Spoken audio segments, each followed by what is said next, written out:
আসানসোলে নির্বাচনী সভা থেকে ফের কমিশনের বিরুদ্ধে তোপ দাগলেন তৃণমূল নেত্রী। বললেন এদের দুটোই কানই কাটা। বিধানসভা নির্বাচনের আগে রাজ্যের বিভিন্ন প্রান্তে জনসভা করতে যাচ্ছেন মমতা বন্দ্যোপাধ্যায়। শনিবার আসানসোলের রানীগঞ্জে সভা করতে যান তিনি। এসআইআর ইস্যুতে নির্বাচন কমিশন এবং বিজেপিকে কটাক্ষ করেন তিনি বলেন কে তার নামের বানান কি লিখবে সেটা তার ব্যক্তিগত ব্যাপার এবং নিজেদের অধিকার। सीता देवी को कहा गया था आप लक्ष्मण गंडी पार मत करो, BJP is crossing all the limits.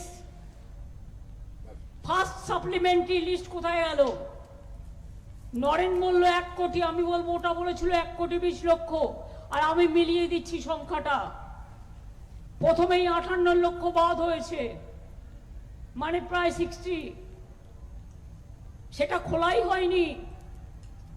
তারপর 60 লক্ষ লজিস্টিক্যাল ডিসক্রিপেন্সি, মানে কি একটা মেয়ের বিয়ে হয়েছে, সে তার পদবি চেঞ্জ করেছে, সেই জন্য সে অ্যাডজুডিকেশনে।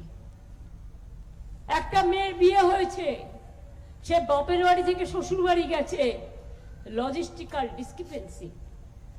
আমার নাম মমতা ব্যানার্জি, আমি এমএও লিখতে পারি, আমি TEEও লিখতে পারি, আমি এমও লিখতে পারি। আমার নামে স্পেলিং আমি কি লিখবো এটা আমার অধিকার। আমার বাবা মা দিয়ে গেছে।